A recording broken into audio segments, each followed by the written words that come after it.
From storyflo, this is your daily audio brief. It's Theo. August 15th Tech Roundup 5 stories. Here's number 1. Let's get into it. First, from CNET News, Frozen 3 trailer reveals Anna's royal wedding and a new icy magic. Anna and Elsa appear to be heading through a portal into a world of icy crystal butterflies next year, according to the first trailer for the third installment in the juggernaut Frozen franchise. Unveiled during Disney's biennial fan convention D23 in Anaheim on Friday night, the Frozen 3 trailer was presented by Idina, Menzel, and Kristen. Frozen 3 is set far from Arendelle in a frozen land more wild and dangerous, Menzel said. The trailer opens with a shot of the northern lights, where a snowflake falls and turns into a butterfly that flies to Arendelle Castle. Next, second from SiliconAngle, Did Nvidia's Jensen Huang just make the AI buildout too big to fail? Nvidia Corp is no longer just selling technology. It is helping create a financial asset class around artificial intelligence compute. In our last breaking analysis, we argued that AI can be technologically transformative and still produce a capital bubble. Our thesis was simply that the bubble pops if deployable supply grows faster than monetizable demand. The post Did Nvidia's Jensen Huang just make the AI buildout too big to fail appeared first on SiliconAngle. Up next, Third from Gizmodo. the first trailer for Ahsoka Season 2 is finally here. New seasons of television don't usually take over 3 years to reach our eyeballs, but most new seasons of television aren't Star Wars. And specifically, they aren't a Star Wars show created and run by the head of the company. But that's exactly what Ahsoka is, and now finally, after an almost 3-year wait, we have our first official look at Season 2. Season 2 of Ahsoka will debut January 20, 2027, and at Disney's D23 event, Lucasfilm president and Ahsoka creator Dave Filoni presented the first look at the show. And then, fourth from CNET News, The Incredibles 3 confirmed as Disney kicks off D23 Entertainment Showcase. the superhero Par family is coming back, with The Incredibles 3 confirmed during the Disney Entertainment Showcase on Friday night during the biennial fan convention D23 in Anaheim. Pixar's Pete Docter took to the stage to celebrate the 40th anniversary of Pixar, hinting at what's to come in the third installment of the Incredibles franchise. The Superhero League is being launched in The Incredibles 3 now that superheroes are legal again, as of the end of the second movie, and the third movie will feature the Par kids as the pivotal characters, Doctor said. Next, fifth from Gizmodo, Disney wants you to behold the first Vision Quest trailer. 5 years ago, Paul Bettany's Vision bow fully died and flew off to an unknown future at the end of WandaVision.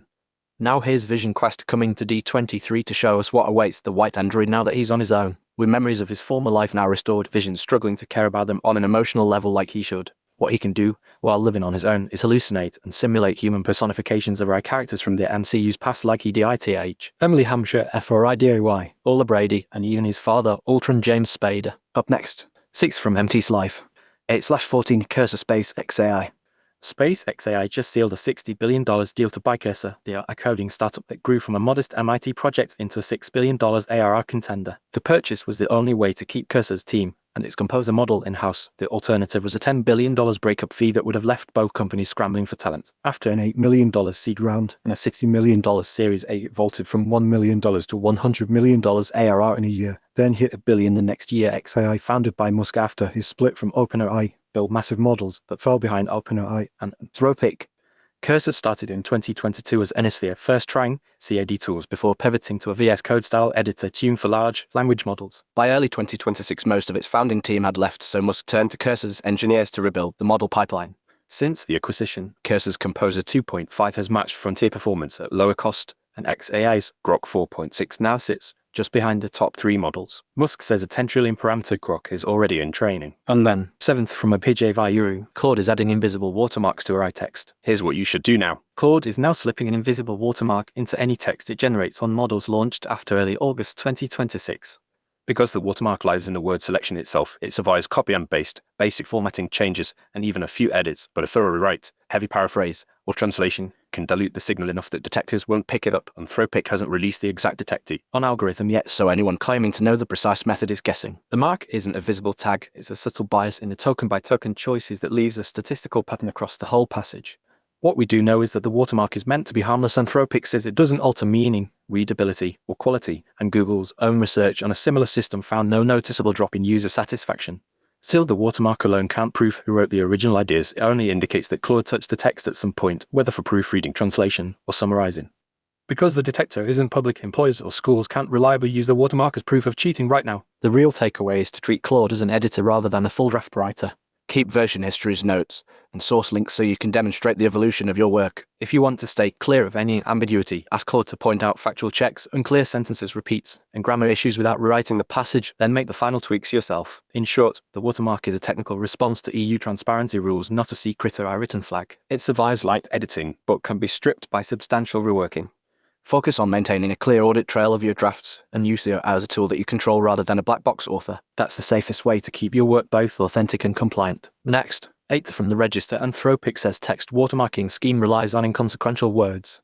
In an effort to watermark text that Claude has generated and comply with the EURI Act, Anthropic unveiled a plan on Friday to modify its bot's choice of words in a way that would be detectable as a RI. Traditional watermarks are patterns or images overlaid on currency, postage, or official documents as an assertion of authenticity. In the digital realm, the term is more flexible and can refer to a variety of techniques for applying an identifier to electronic data. Up next, 9th from XDA developers. Windows 11 can now run Linux containers without Docker, and I tested if WSL containers could actually replace it. So I've been experimenting with WSL containers, and it's been a wild ride. They are basically allowing Windows 11 to run Linux containers natively without needing Docker. I've been using Docker Desktop for years, but it's always felt like a workaround.